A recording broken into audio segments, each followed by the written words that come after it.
My name's Davida Shinsky, and the title of my program is Live Without Limits, The Dreams Come True with the Right Mindset. And today's presentation is 5 surprising ways to have healthy and productive arguments. Now, this may not seem to fall under personal development, but at the same time, what's happening is you have personalities that clash, and it's going to create arguments in a relationship.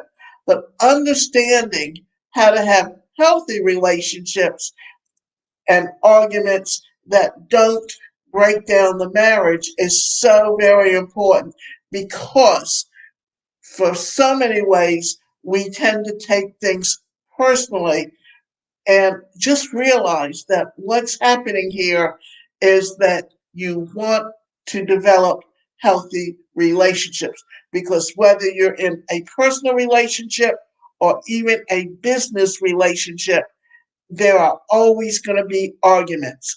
An argument doesn't have to be this negative cloud or an ego battle of who can prove their point better. In fact, they can present an opportunity for you and your partner to grow and even bond together.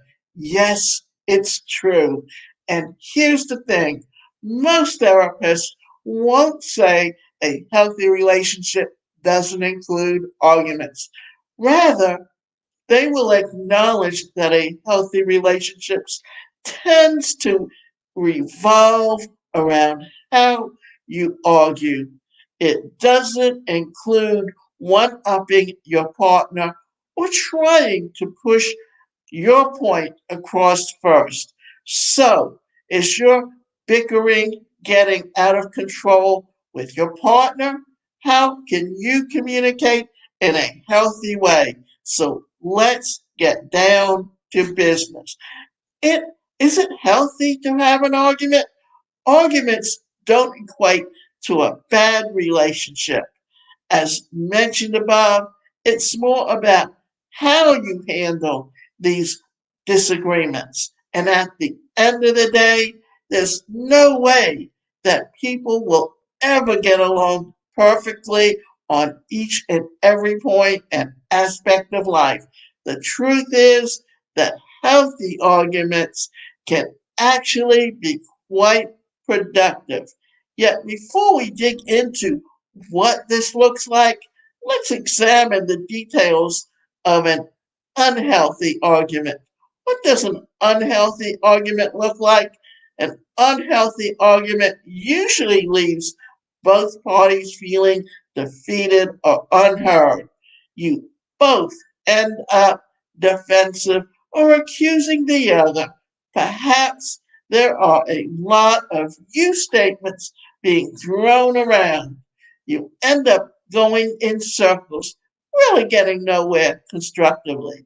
Some common themes here include there's a clear intent to cause pain or to hurt the other person with the words of choice. There are accusations. Neither partner is listening to the other. The blame lies on the other person. No one is taking responsibility. Threats. The list goes on. It may even include aspects of emotional abuse, which is in no way acceptable in any relationship. So, what is a healthy argument? Learning the right way to have a bickering match with your partner can help you both avoid the blowing up of a situation and help you both navigate through life's undeniable challenges. So, how can you do this? So, here are a few argument tips. Get curious. Why do you keep having the same argument again and again? What is the other person feeling? How are you feeling? Trying to understand without accusations. What went wrong? and led to escalation can help you defer from doing so in the future. Can also help you both understand each other better. Again, bringing you closer. Some things that you can use here include asking questions to understand and even asking yourself questions. Why did you get so mad that you had to yell? Figuring these things out are entirely worthwhile, especially if you value the relationship. Plan a time for it. This might sound silly at first, but hear us out. Each week, what if you and your partner had a set time to bring up your grievances? This removes a ton of factors, such as having a huge argument after an exhausting and stressful workday, or getting into it when traveling on your vacation. It also helps you both prime your minds for being open and honest with one another.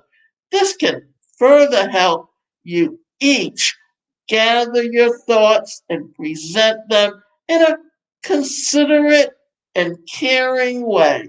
Sometimes, in the heat of the moment, things don't always come out or sound as we intend them to. This gives you a buffer. Use active listening. You may have heard this before, but active listening doesn't include you gearing up your next response. Rather, it's all about fully taking in and understanding what the other person is saying.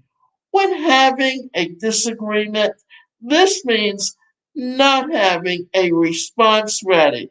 Instead, you listen. Then, may even paraphrase what the other person said to show your understanding and that you heard them while they were talking. Asking for clarification if you're unsure is also ultra useful here. Replace complaints with requests. A healthy argument is all about being constructive rather than destructive. This means maybe rephrasing a few ways that you go about your disagreements. For instance, instead of complaining to your partner that they never help you with the dishes, it can be more productive to ask them to help you with the dishes and doing so in a polite and respectful tone. Have a timeout. There's no shame in your emotions getting the best of you. However, it's important to recognize when this is happening and remove yourself accordingly. Therapists even recommend that this tactic when things are getting heated. Here's what to do. Note your emotions are getting heightened and excuse yourself, giving a set time when you will talk again, such as in half an hour or at a certain time. Then go and write out all the awful things that you're thinking about your partner. This is simply just to get the frustration and anger out. After this stage, then write out what you could have done better in the situation. And there's definitely something. Lastly, come up with 3 solutions to the disagreement which you will present to your partner once you've calmed down.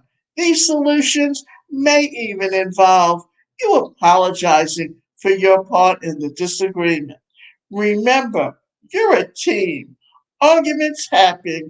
Bickering doesn't have to. Reminding yourself that you're a team together can help put things in perspective. It's both of you against the problem, not you against each other. While the above will take practice, using compassion with yourself and your partner can help as you navigate through making improvements. It truly can be a game changer as to whether you stick together or not. Keep remembering that to have a relationship, you need to refer and ensure that your relationship stands the test of time.